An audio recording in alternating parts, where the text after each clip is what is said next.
Susan Cain and Dan Pink, what a treat to have not one, but two Next Big Idea Club curators on the show.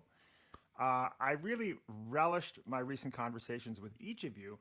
And now I don't know what we've done to deserve this honor. This is like a double stuffed Oreo. Bad metaphor, because both of your books are nutritious. Thank you for taking time out of your morning to join us on the Next Big Idea podcast. Thank you, Rufus. Always good to be with you and Susan. Thank you so much, Rufus. Two of my favorite people. So this is fantastic. So you both have wonderful new books out in recent months. From Dan, we have The Power of Regret, How Looking Backwards Moves Us Forward. From Susan, we have Bittersweet, How Sorrow and Longing Make Us Whole. There are some really interesting parallels between the books. We'll talk more about those later. Let's start with the topic of how you came up with the ideas for these books. I think, like as readers, we're all curious. I'm certainly curious about the birthing process. Let's start with you, Susan. You wrote the legendary book Quiet, The Power of Introverts in a World That Can't Stop Talking, one of my favorite subtitles. You and I met a few years after you published Quiet, and I remember you telling me that you had no plans to write another book. What changed your mind? Gosh, that's so funny that I said that, because I feel like I went into Quiet. I guess this process evolves over time, because I also remember a moment of feeling like, right after Quiet came out, like, oh, I really want to write another book, but there's so much other work to do now with introversion that it's going to take me a really long time. So I finally got there. And I don't know, I guess the way that I come up with topics for books is like I'm looking for something that has felt incredibly important and moving over time. And I'm usually like, when I look at both books, I think of moments that stand out in my memory that I can't let go for some reason. And usually those moments, most of life you don't actually remember very much of. So the moments that really stand out are the ones where I think you're actually onto something and something actually really matters.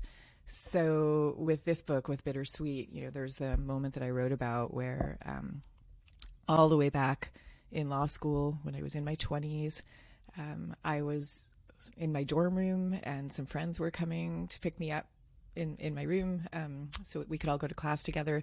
And I was like blasting out my usual minor key music of some kind. And my friends thought that was hilarious. Like, why would anybody be listening to this on full blast? And kind of joked around that I was listening to this funeral music. And it was really just a nothing moment in time, except it stayed in my memory for years. I couldn't stop thinking about that experience of what it was about that music that mattered so much and what in our culture made that such a funny subject of a joke. And I thought about it for decades after, and then it became this book. Susan, did you have books that you had? Forgive me for butting in characteristically. Did you have books that you were post-Quiet that you were contemplating that you didn't write, that you discarded, that you thought about doing but didn't pursue? I'm always curious about that. Oh, that's a good question. I don't know. I more just have like a bunch of book ideas that are still sitting in my file that I might get to one day. I didn't have a book that I like really started working on and then discarded. I didn't have that experience. Did that happen for you? Oh, that did happen for you. I've heard you talk about that, Dan, right? I've discarded so many book ideas over the years. I have a scrap heap of discarded book ideas. But I'm just curious. I guess the reason I ask is that I'm curious about like because I've seen writers get trapped in this about because writing a book is such a gargantuan pain in the ass. It's like I've seen writers get trapped in that they get seduced by something, a topic, an idea early, and then they find themselves committed to writing a book, and then they realize, oh my gosh, this is a colossal mistake. And so I'm always curious about how do writers figure out what makes the cut and what doesn't make the cut. And do I remember correctly that with the Power of Regret, you were actually pretty far into another book, and then you came across the idea of regret? And you switched? It's sort of true. I mean, it is true. I was on. I didn't. being me, I wasn't very far along, but I was under contract, and so, but I've always found that, again, for whatever this is worth, is that whenever I do a book, before I do a book, I do a very long proposal. I write even though it's possible that you can get, a decent contract, sometimes a very, very good contract with like, hey, here's 2 pages. I usually write, 30, 40 page proposals, partly as a test of my own interest in a topic.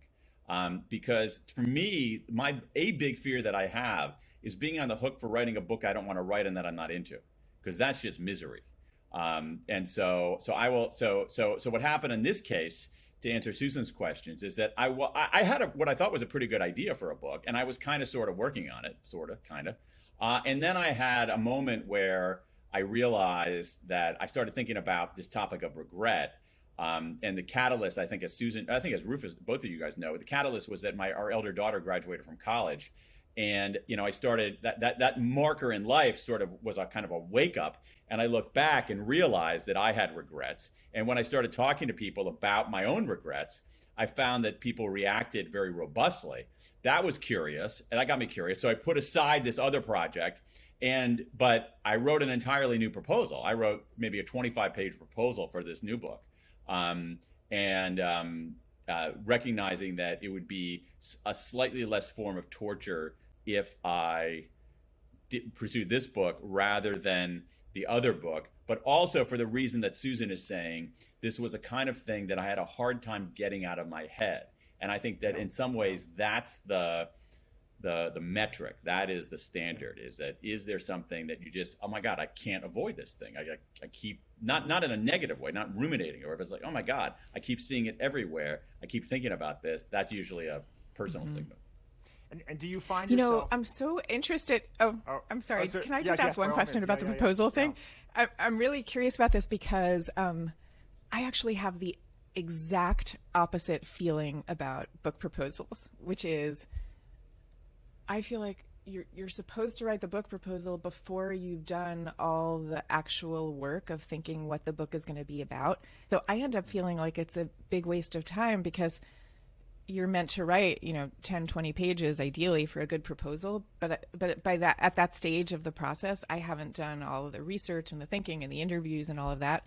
So I always feel like I'm going to have to throw out whatever was in the proposal once I've then done the actual work. So do you actually use what's in your proposal later on?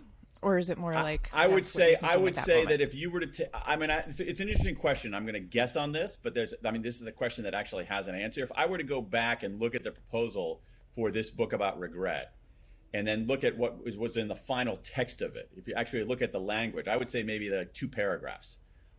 Certainly the organization is completely different from what I had envisioned. But let me make the case for this, especially to all of you aspiring writers out there.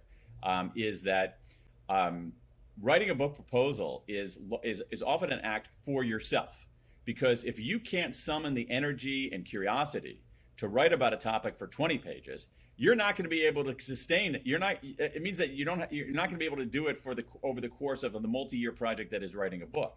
And so I've had instances where I'll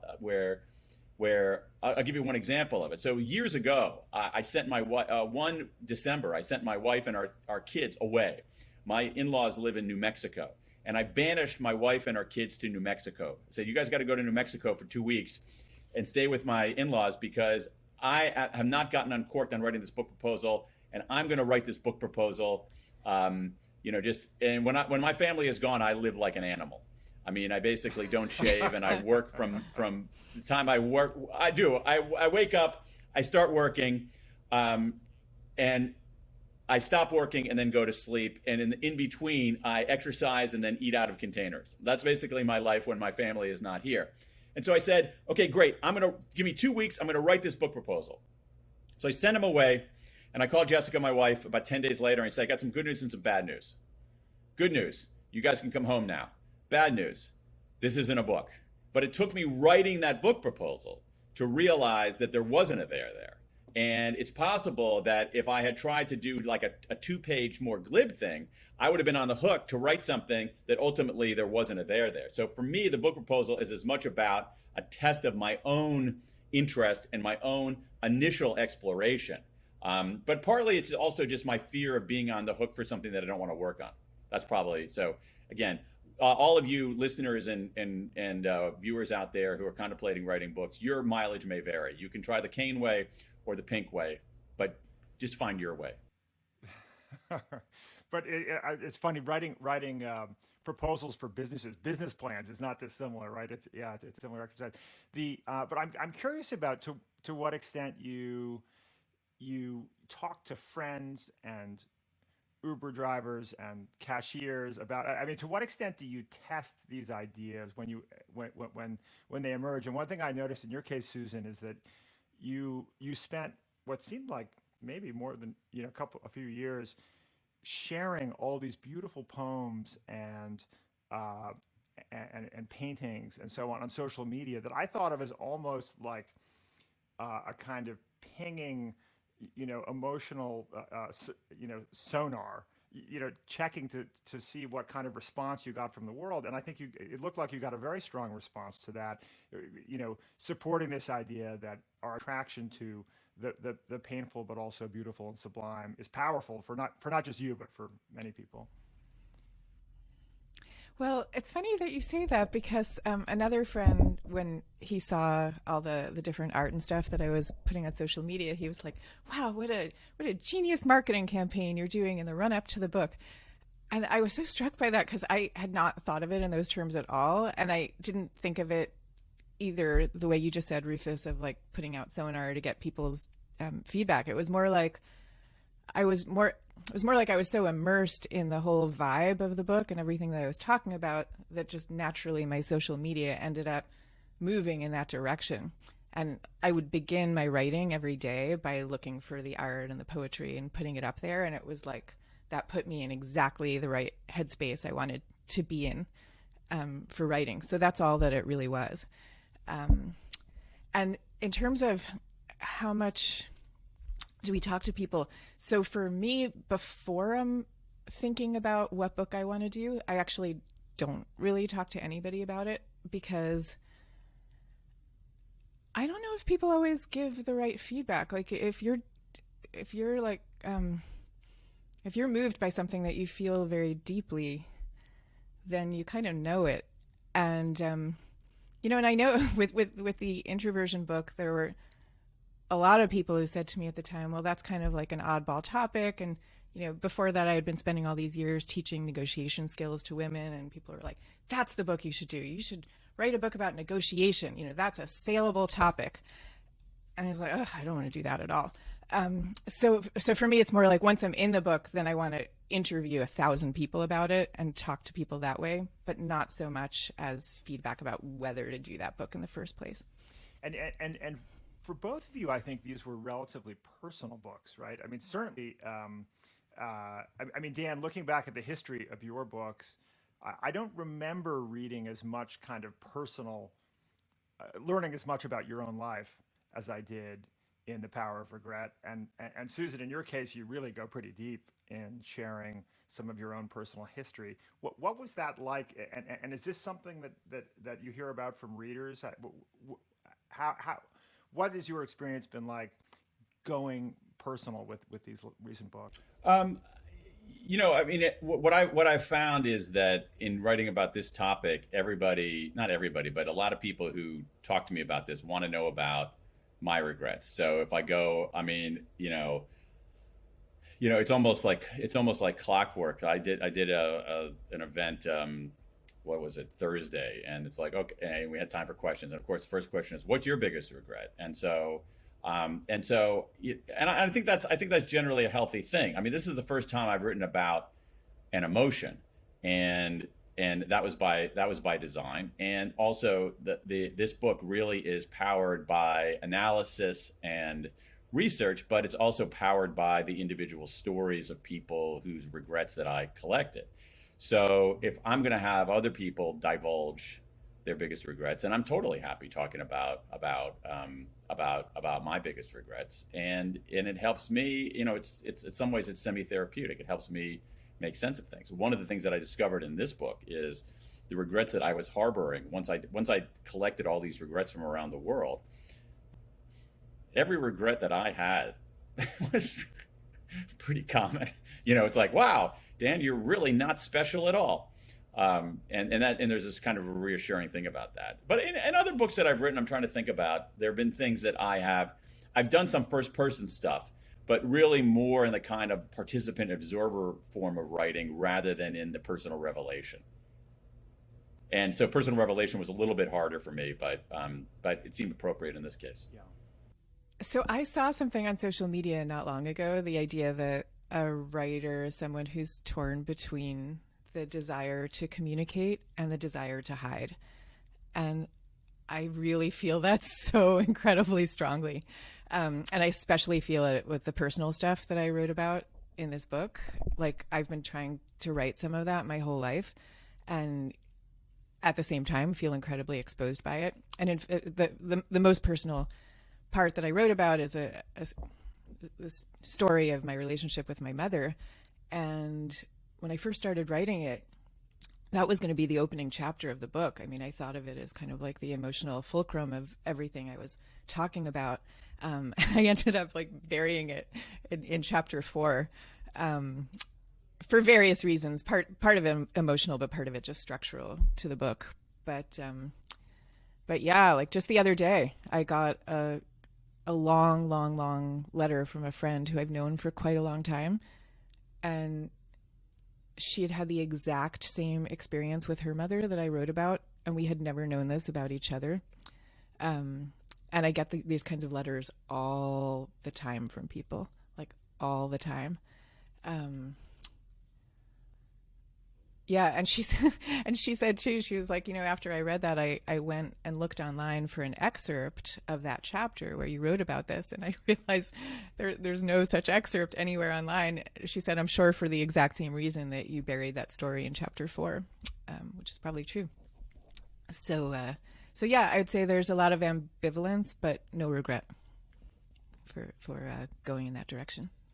Well, it's great when your work can connect you with your own community more closely. I've certainly found that with this podcast, actually, that I've overshared at times, and it's helped connect. What you're saying, Rufus, is actually really interesting, and it's a question of, it's an interesting question for writers of, where do you seek feedback and what do you do with it, and both before the project and after the project, and I find I have a bottomless appetite for hearing people's reactions, both before the project, which I'll do because I sort of have a somewhat social view of writing, in that I actually am happy to talk about stuff I'm working on in advance.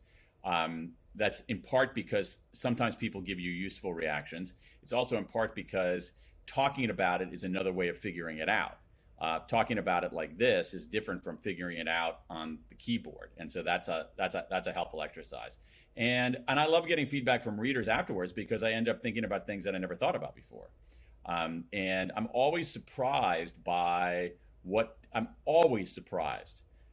takes and what doesn't take. If I were to chart my predictions about what people would respond to deeply and what they would ignore in each book, I would be wrong every single time.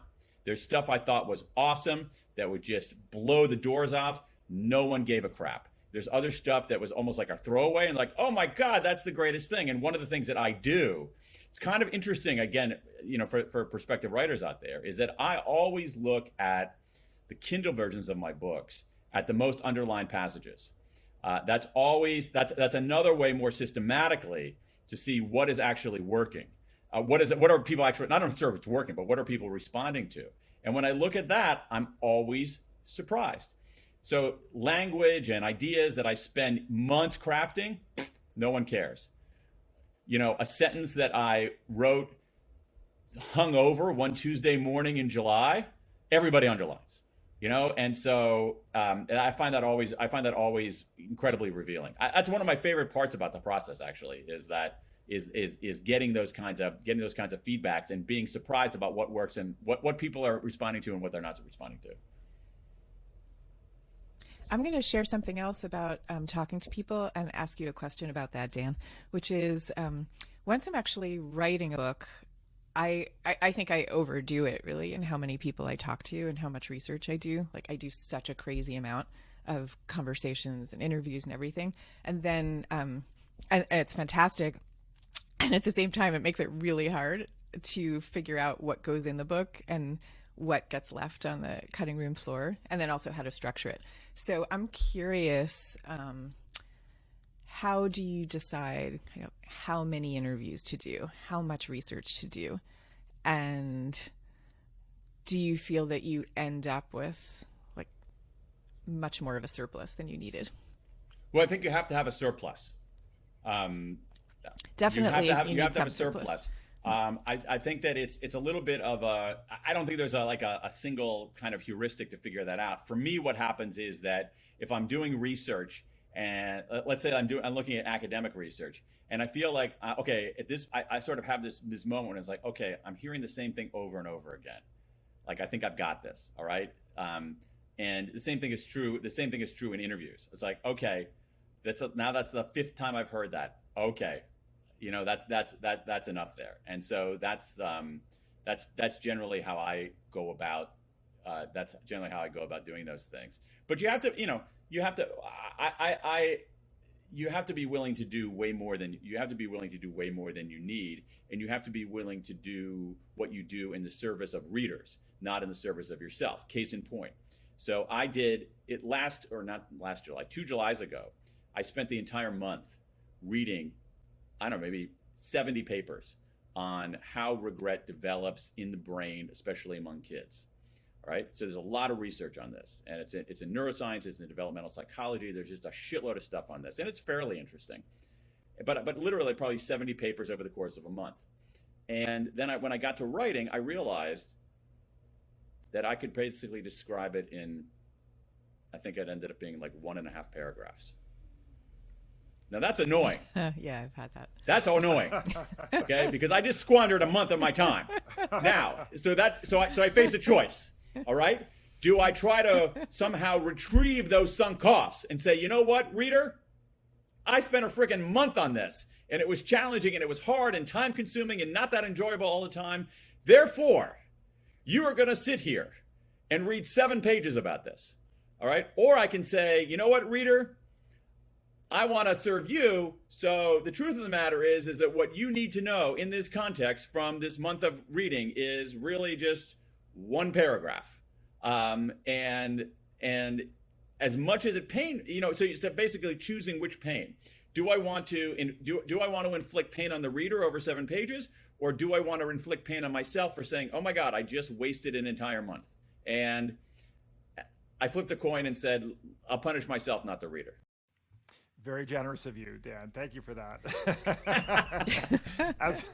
as a reader who relished your book. I was going to share one thing for prospective writers, that one thing that I do in sifting through all the material that I end up gathering, whether it's interviews or people's stories or research or whatever, I try to include in the end the bits that I felt had emotional salience when I first discovered them. So I try to remember, there are certain stories that I come across, and I remember the emotion that I felt when I first heard the story.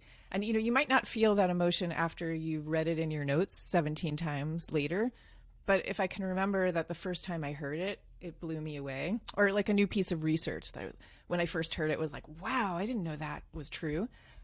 Later on you forget the wow, but good point, yeah. or you no longer experience the wow, but you can remember that you first felt it. So I try to make a point of including those. Yeah, things.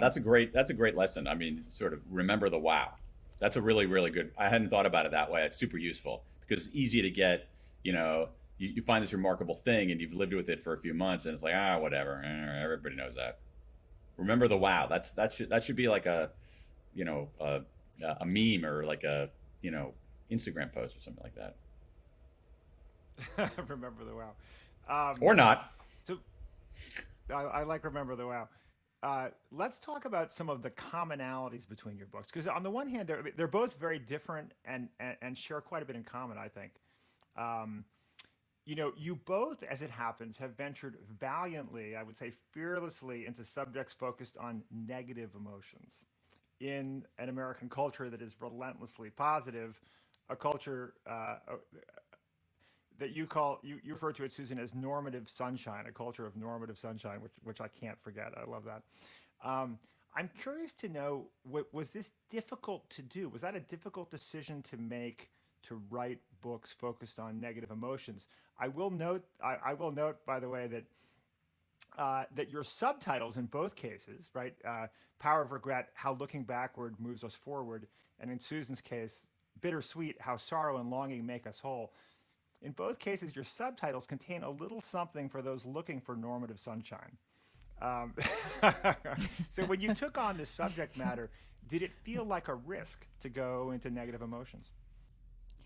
I would say yes, but that I didn't really feel like I had a choice about it.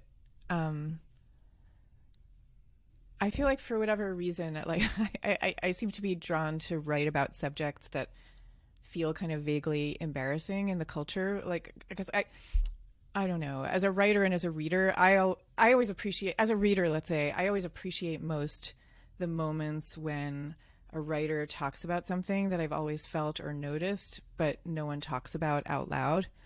And like the moment that you have where you're like, oh my gosh, everybody experiences this thing. And now the writer has gone and put it really beautifully for me. Those moments to me are so amazing. I think I became a writer because I wanted to do that same thing that I had experienced as a reader.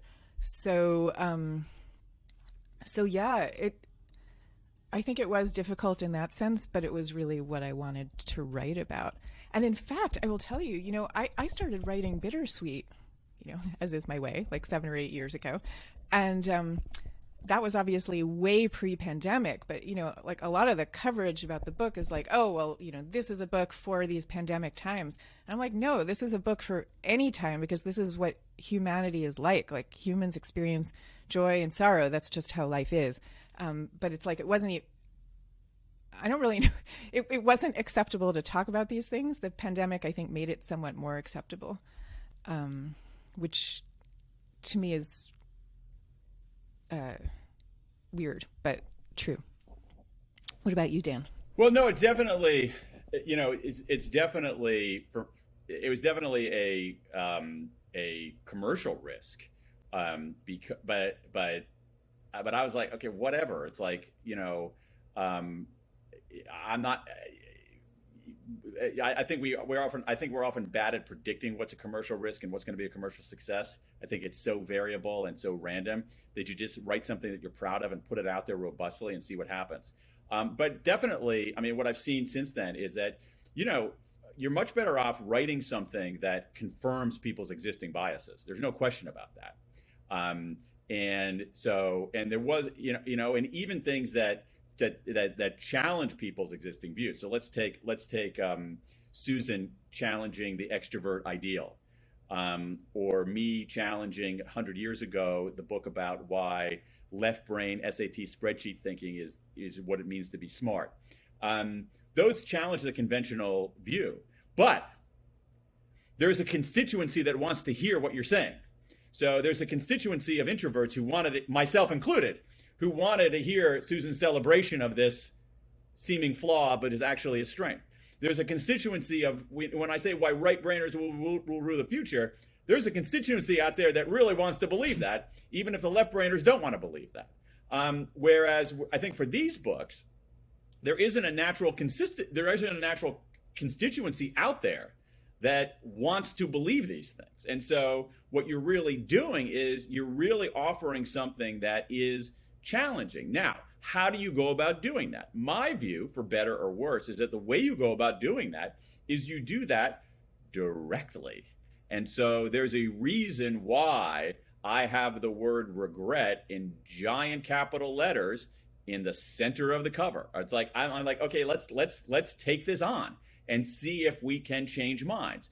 But changing minds is much harder than simply confirming people's existing beliefs. The best thing you want to do is you want to confirm people's existing beliefs in ways that make them not realize that's what you're doing, but that they're actually being clever doing it.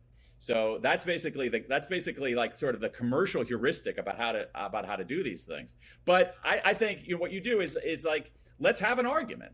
Let's have an argument. Let's try to change the conversation. And that's a difficult thing to do when you don't have I don't think there's a constituency for sorrow, and I don't think there's a constituency for regret.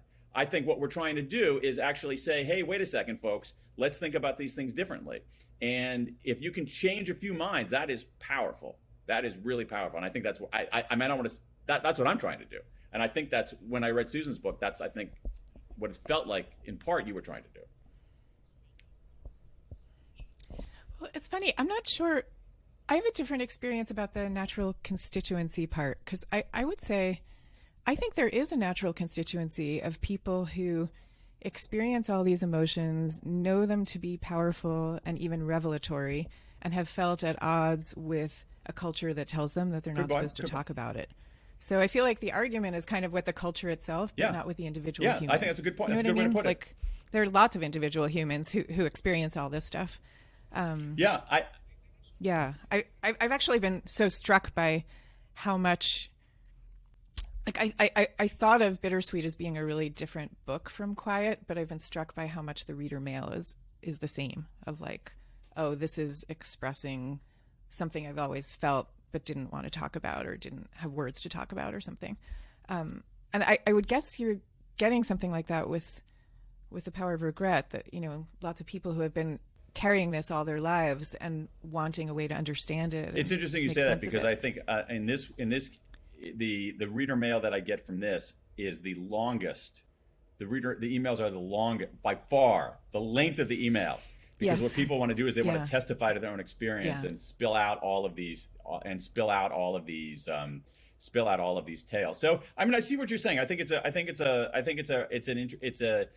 an interesting point. My experience with this book is that I like to pedal uphill in these books. You know, I do. I think that's a better book. And so a lot of my books have tried to challenge the conventional wisdom, not for the sake of challenging the conventional wisdom, but because I thought that the evidence went against what the conventional wisdom said. So whether it's this idea about sales being very different from what we thought, or whether it's this idea of like what it means to be smart, or whether it's this idea of what motivates people, I find that this is, because it's dealing with emotions, might be a slightly steeper pedal uphill. What you do get when you change minds, though, is you get a ferocity of devotion that is different from when you simply confirm people's existing beliefs. When you change people's minds, when you convert, then you have true believers who want to go out and proselytize and talk about this. You know, I'm struck by you talking about the long letters that you're getting, because one of the first things my agent said to me when I finished Bittersweet, he was, and we gave it to somebody in his office who then started talking about her own stories. And he said, you always know that your book works when the people who read it tell you their stories, not the stories you've just told them. Good point. That's really good. That's really good. I agree with that. I agree with that. Yeah. And I love getting those stories. I oh my God, I just love reading those stories so much. I don't know if you feel this. I feel like, oh my God, I could spend all day long writing long letters back to all the people who are sending their stories, and I just long for more hours in the day to be able to do that. But I love reading them. You know, there's also this possibility that you have a whole chapter in your book, Susan, about the emergence of a culture of positivity in the United States at the turn of the last century, and we've seen at the Next Big Idea Club, with your help, with your curatorial help, an emergence of a number of books that suggests that maybe there's a beginning of a trend here. We had Paul Bloom's The Sweet Spot, The Pleasures of Suffering and the Search for Meaning. Susan, you interviewed Paul for this podcast. And Good Anxiety, I think of, by Wendy Suzuki, harnessing the power of the most misunderstood emotion. Do you think that there's a kind of sea change, perhaps, that's towards accepting negative emotions? I do think that's happening. And I was actually chatting with a management researcher about this at some point, and he was charting this change or mapping the change onto 9/11, because he said suddenly in the wake of 9/11, you suddenly saw, like in Harvard Business Review and all these places, lots of articles about compassionate leadership. And that suddenly became a thing that was considered worthy to talk about. Whereas like before that, it would have been seen as mushy and soft and woo woo.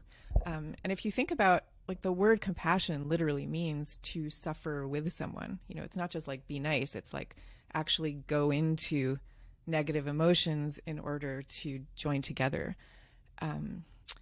So I think the foundation has been laid for that ever since the turn of the 21st century. And now in the wake of the pandemic, that's accelerated all the more. So yeah, I do think we're in a very different moment. I think so. I mean, you identified this in your book where you talk about, positive psychology having a second wave. And, I think we might be, I think we're grasping for it. We're grasping for a way to integrate positivity in our lives without the performative positivity that is ultimately not healthy. And it's interesting. I never thought about 9/11 as the forcing function. To me, I think there might be a collective forcing function in the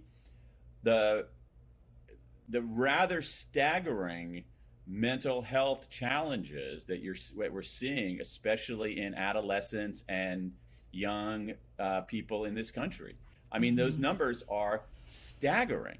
And I think that part of it is a consequence of not equipping people with how to deal with negative emotions. First of all, not sort of acknowledging or even celebrating that negative emotions are part of life, but also recognizing that what one can respond to negative emotions in systematic ways. And so I think what's happened to a lot of young people is that they feel negative emotions, whatever the negative emotion is, anxiety or sorrow or longing or I know Susan doesn't believe in like the way I'm casting this, so just stipulate that we're going to talk about it this way for a moment. But we feel pain and discomfort and unease by experiencing regret, by experiencing anxiety, by feeling sadness, whatever.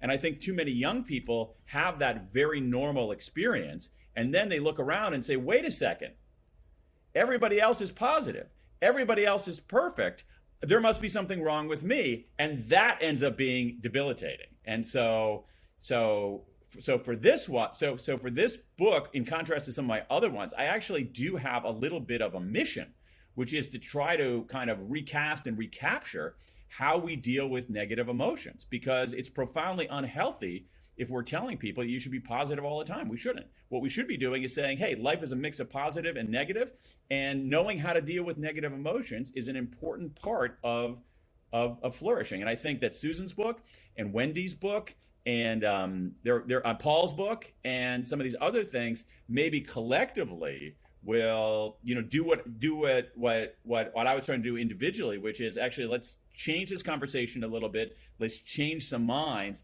And by changing, and at the very least, try to change some behavior on this. But I do think there's something out there. I don't know exactly what it is, but there's a reason why all these books about nominally negative emotions seem to be appearing all at once. There's some, it's like, oh, wait a second, why are all those mushrooms sprouting in my yard at this moment? Well, there must be something in the atmospheric and soil conditions that are saying, hey, this is a moment for that. And I think it's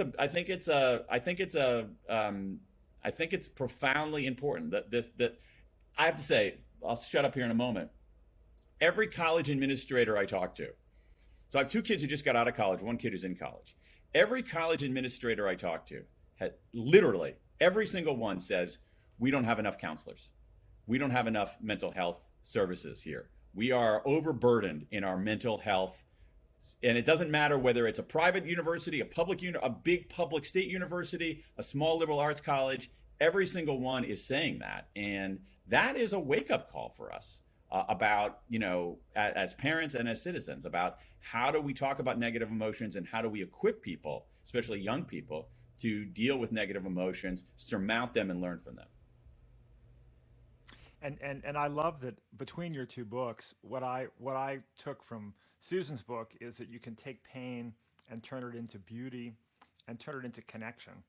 And what I took from your book, Dan, is you can take pain and turn it into learning, practical learnings to navigate the world better. And I've shared both of those with my kids. So I think it strikes me there's really a lot of overlap. And did the connection thing come up for you, Dan, at all? This notion that that regret is human, it's a deeply human feeling, and by being more honest and humble, we connect with each other. Well, that's part of that's part of it. I mean, I think that what Susan was saying is absolutely my experience before, where people kind of read about this, let's say this particular emotion, and say, "Oh my God, I thought I was the only one," and they feel a sense of relief and affinity because of that. The other email, along with the long emails that I get, is that, so I have this idea.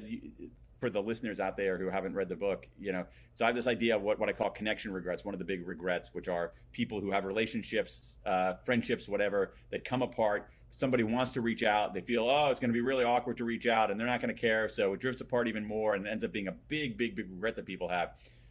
To your question, Rufus, the other category of email, along with long testimonials about their own personal story that I'm getting, is, oh my gosh, I read that book, and as soon as I got done with it, I called my high school friend who I hadn't talked to for 15 years, and she and I had a great conversation. That's the other thing. So it's getting people to act. And one of the things that I've learned over the years is that, as much as I sort of have this cerebral view of trying to change minds, the best way to change minds is to change people's behavior.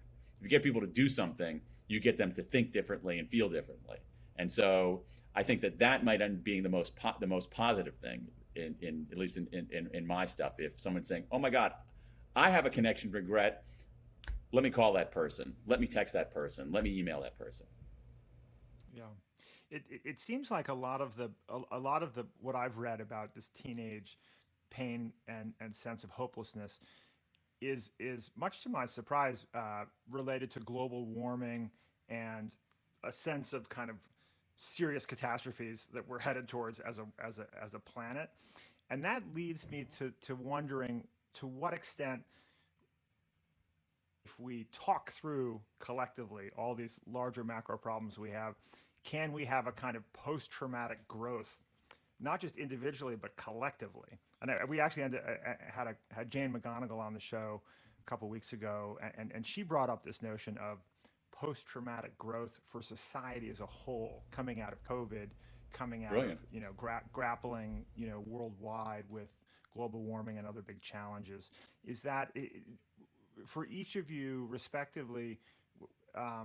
It seems to me that these benefits of confronting negative emotions also exist for organizations, for companies, for communities, potentially for nations.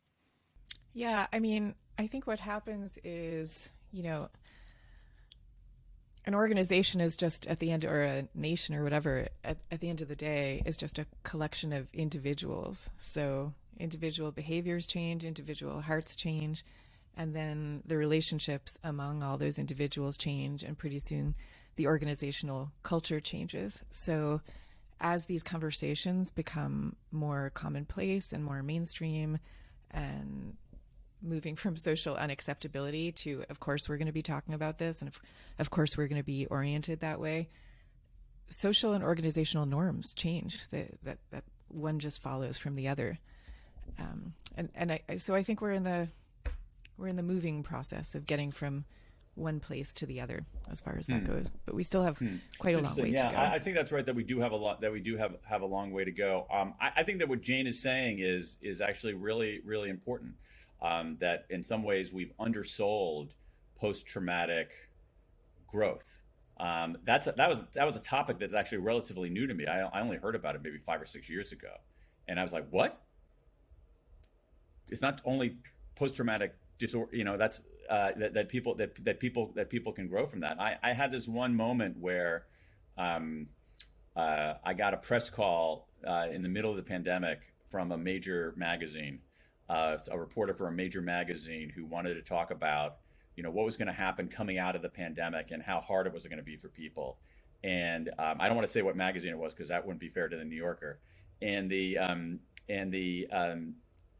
report, and I said to the reporter, it's like, you know what? I actually think that people are fairly resilient. That there are going to be some people who are going to come out of this stronger. That we were underestimated. That the idea that everyone is going to be collapsed entirely and permanently and enduringly by this pandemic is probably not right. That we might be surprised by the resilience and growth that people experience in the midst of this trauma. That was so not what you wanted to hear.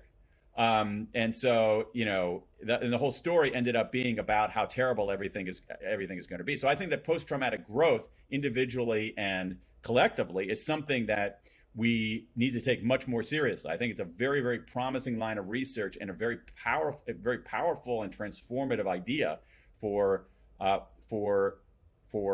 of us. Beyond that, I mean, I have a slightly different theory. I don't know if it's right about why we have the debilitating effects among young people. Because here's the thing: it's like, okay, yeah, global warming, yeah, that's not good. But the three of us, when we were that age, we had two giant superpowers armed to the teeth who could annihilate the planet in the press of a button. All right, that's not good either. All right, that could be a source of angst and negative emotion, right? So I don't buy that. I think what's happening is that when you and I were when the three of us were that age, when we compared our lives to other people's lives, the universe of people who we could compare it to was relatively small. It was like the circle of people like we knew and could see. But now what you have is you have people who compare their lives to essentially the entire world. And if you do that, someone's always going to be happier than you. Someone's always going to be better looking than you, skinnier than you, more athletic than you, smarter than you, richer than you. And I think that's my theory of why this is, a reason why you have these mental health challenges, is that we know that incessant social comparison is bad for us. And now we have a way to compare ourselves to everyone. And you're going to lose that comparison. Yeah, no, that's interesting. When you said the thing about climate change, Rufus, it makes total sense to me. But my instinct also is that it really is the rise of social media that's probably the most painful for younger people. To Dan's point about social comparison, and it's like the social comparison is combined with this extreme performativeness, exactly, where no one can actually tell the truth about anything. Exactly. All you can do is perform endless self-presentation online, and so you're not actually even really connecting in any meaningful way. It's just one performed mask related to another performed mask, and that's the antithesis of the connection that actually is really the seed of mental health. So that's what I think is the problem. But I don't know the answer. I do think that coming up with some kind of alternative social media that encourages people to just somehow be telling the truth and not performing. I don't know if that requires anonymity, though. I do go back to what things were like at the very beginning of the internet. Like, do you remember that feeling of like, oh, wow, suddenly there's this place where people can actually really tell the truth, because there was no video, no one knew who anybody else was, so it was this incredible new way to communicate, and all of that has vanished now. But Well, on your point, there is an emergingly popular social media app. I'm leery about putting a lot of the blame on social media, because I don't think the evidence is quite there yet. I think it's more just simply this being just media in general, and that our ability to see into the lives of all these people is probably a bigger role. But to Susan's point, I mean, there's an app out there that's become very, very popular on college campuses I think it's called Be Real. And what it is it's a non-perform, well, it aspires to be a non-performative social media app. And what it is what it does is that it will ping you at a certain time, unknown to you, in a given day. So let's say I'll get a text, I'll get a ping from this. I'm not on it, but I'll get this ping at like say 12:15 p.m. And at that moment, I have to take a picture of what I'm doing then, and post it. And then the only way I can see what other people are posting is if I post it myself. And so what you end up with is things that are far less adorned, far less performative, far more, at least nominally, real. So at least like I feel like that's an attempt at that. But I heard a great line. It's totally like Mr. Rogers, Jack Handey, woo woo kind of line. The other couple weeks ago, from a guy who is a doctor who got his advice from his mentor like years ago, and he was saying it's like she said to him, his mentor, the guy's name is Bob. He said to him, Bob, like it's not going to work to compare your insides to other people's outsides.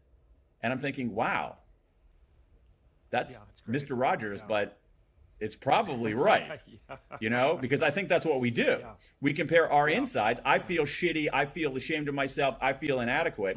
And I look at Rufus and Susan and they're gleaming and perfect. And I'm saying, oh my God, there must be something wrong with me. So young men and women out there, don't compare your insides to other people's outsides. In fact, don't compare yourself to other people. Compare yourself to who you were yesterday and hope that you're a little bit better. That's my Mr. Rogers moment for all of you watching at home. Well, and the being real impulse, though, I think sometimes, each of us makes decisions to share things on social media that are, to share regret, to share, we do have these collective moments, like Susan, you'd pointed out the cellist from Sarajevo, and cultural responses that do acknowledge loss and sorrow. Yeah. And we also have cultural moments where we acknowledge regret that we as an institution or as a country have done the wrong thing. That's I mean, we're fighting. That's a great point, Rufus. We're fighting that out right now. I live here, as you guys know, I live here in Washington, D.C., and Rufus's hometown. And we, in Washington last year, we had, I think, one of the most incredible public art displays that I've ever seen. And that there were white flags arrayed on the mall representing each person who had died of COVID. And these white flags went on forever. And they were fluttering silently in the gentle wind. And I think that's a way of bringing our sorrow to the surface, not hiding it, not wallowing in it, but acknowledging it and honoring it. And when it comes to regret, I mean, we're fighting that out right now. We're fighting that out in school boards. We basically say, okay, we have this view. It's like, should we look backward and acknowledge our mistakes? No, we only look forward. We're only positive. This is a great country. Or do we look backward and say, oh my God, this country has some pretty messed up stuff, like pretty messed up things in our past. Does that dishonor it completely and stain it forever and make it irredeemable? No. My view is like we do collectively with regret, what we do individually with regret is that we look it in the eye, we confront it, we disclose it, we draw lessons from it, and we improve our behavior after that. And so I do think that there is, and I think that's actually should make us optimistic, that if we have a way collectively to deal with regret, a way collectively to deal with sorrow, that we're going to be better off as, countries and communities. Yeah. My last question for you two, if you have an extra 5 minutes, is how have your books respectively changed you? Susan, are you listening to more or less minor key music since writing Bittersweet? Yeah, I'm not sure that's really changed one way or another. It's not like the music is a time of day thing for me. I listen to more upbeat music during the day, and I love my bittersweet music at night. But I would say the way that writing the book has changed me, I've just become much more in tune with how miraculous everything around us is.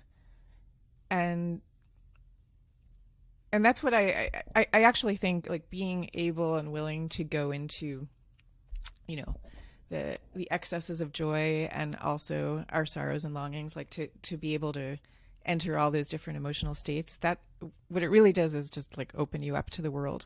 And so I feel that much more opened up to it. Yeah, that's how it's changed me. And but I guess I would also say one other thing, that some of the things that I wrote about, some of the difficult personal stuff that I wrote about, I feel like I reached like an incredibly deep and unexpected place of equilibrium around those issues. And, it's almost a cliche of like, well, write it out and it'll be this great cathartic thing. And I never really believed that because it sounded just too good to be true, kind of too pat. But it actually has been deeply true for me, and I think could be true for anyone. And I don't think it requires writing a whole book in order to work through whatever, one's emotional tangles are. I think it's more just a matter of like engaging with it in a deep way. And everybody's got their own path for doing that. See, that's so interesting because actually I think both of you talk about the power of journaling actually in your books and the power of writing. And of course, writing a book is this sort of large scale exercise in that, right? And Dan, I know from our conversation that you talked about broadening your definition of love and maybe befriending social awkwardness when necessary. Like, have you made concrete changes in your life as a result of the book? I actually have on this book probably more than any other. Partly because this is a book about emotions, and emotions like we're never. I never really thought that much about them or acted too deeply on them. But you can teach an old dog new tricks. So for me, there are a lot of concrete things. So if you think about, once again, we talk about these different, I talk about these different varieties of regret. And when it comes to connection regrets, where, as I was talking about before, you're at a juncture where, hey, should I reach out or should I not reach out? For me, I've totally changed my behavior on that. That when I reach a juncture and I'm asking myself, should I reach out to this person or should I not reach out to that person? Being at the juncture answers the question for me. I always reach out. And I found that I, like many people, was over-indexed on feelings of awkwardness. When we actually reach out, when we actually do a lot of things, it's far, far, far less awkward than we think.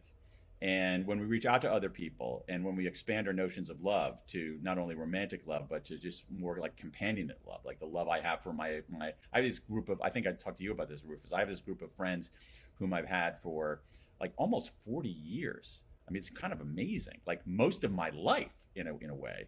And it's like, I mean, I'm slow on the uptake, but I realize at a certain level, it's like, I love these people. Like, I don't love them the way I love my wife, but I love them. There's a form of love and affinity there that needs to be honored and acknowledged and respected. And so for me, the connection regrets and pushing past the awkwardness has been a big change for me. And that's unusual for me because I'm like I'm a somewhere between asocial and antisocial in those kinds of things. So I'm pushing past my natural instincts. The other thing is just the overall decision making. And now I'll retreat into the safe harbor of being completely cerebral about something, which is that it's also the decision-making heuristics that I write about in the book, particularly when you're confronted with a decision, asking yourself, what would I tell my best friend to do? The self-distancing is a decision-making heuristic. The business decision-making, when I think about my own business, I think about the Andy Grove heuristic of, if I were replaced tomorrow, what would my successor do? And even the heuristic I write about where you actually try to have a conversation with yourself 10 years from now. I was doing that yesterday. Jessica, my wife, and I were out for a walk, and we were thinking about some aspects of our life. And I was applying, okay, so like it's 10 years from now. What does the us of 10 years from now want us to do in this situation? And it's so for me, more than the other books that I've written, I have made like specific tactical concrete changes in my life as a consequence of it. Yeah, for anybody who's listening who's creatively oriented, or anyone who's working through like some sort of emotional tangle in their own lives, like one of the things I say in the book is, whatever pain you can't get rid of, make that your creative offering. And that obviously applies for like conventional creative activities, like writing a book or launching a business or whatever it is. But I define creatively pretty broadly. There's a lot of different ways to take a pain and convert it into something else. And I think that this is something that humans are naturally predisposed to do, to kind of make meaning out of difficulties. And like you see this, after 9/11, suddenly there's a rash of people signing up to be firefighters. So they're actually like moving in the direction of the trouble. In the wake of the pandemic, lots of people signing up for medical school and nursing school. They're moving in the direction of the trouble, but what they're really doing is they're moving in the direction of making meaning of something that's been painful. This is what we do.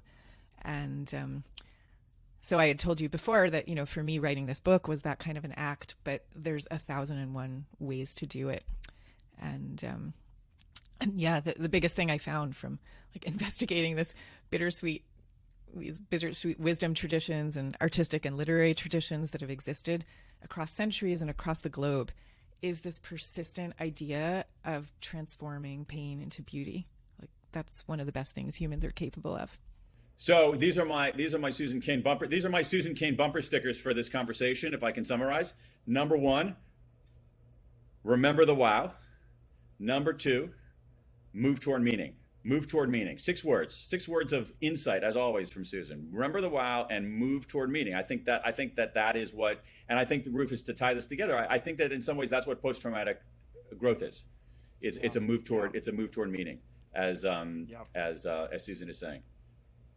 And we can do it individually. We can do it collectively, with help from the great Dan Pink and the great Susan Cain. Thank you guys so much for being with us today. That was wonderful.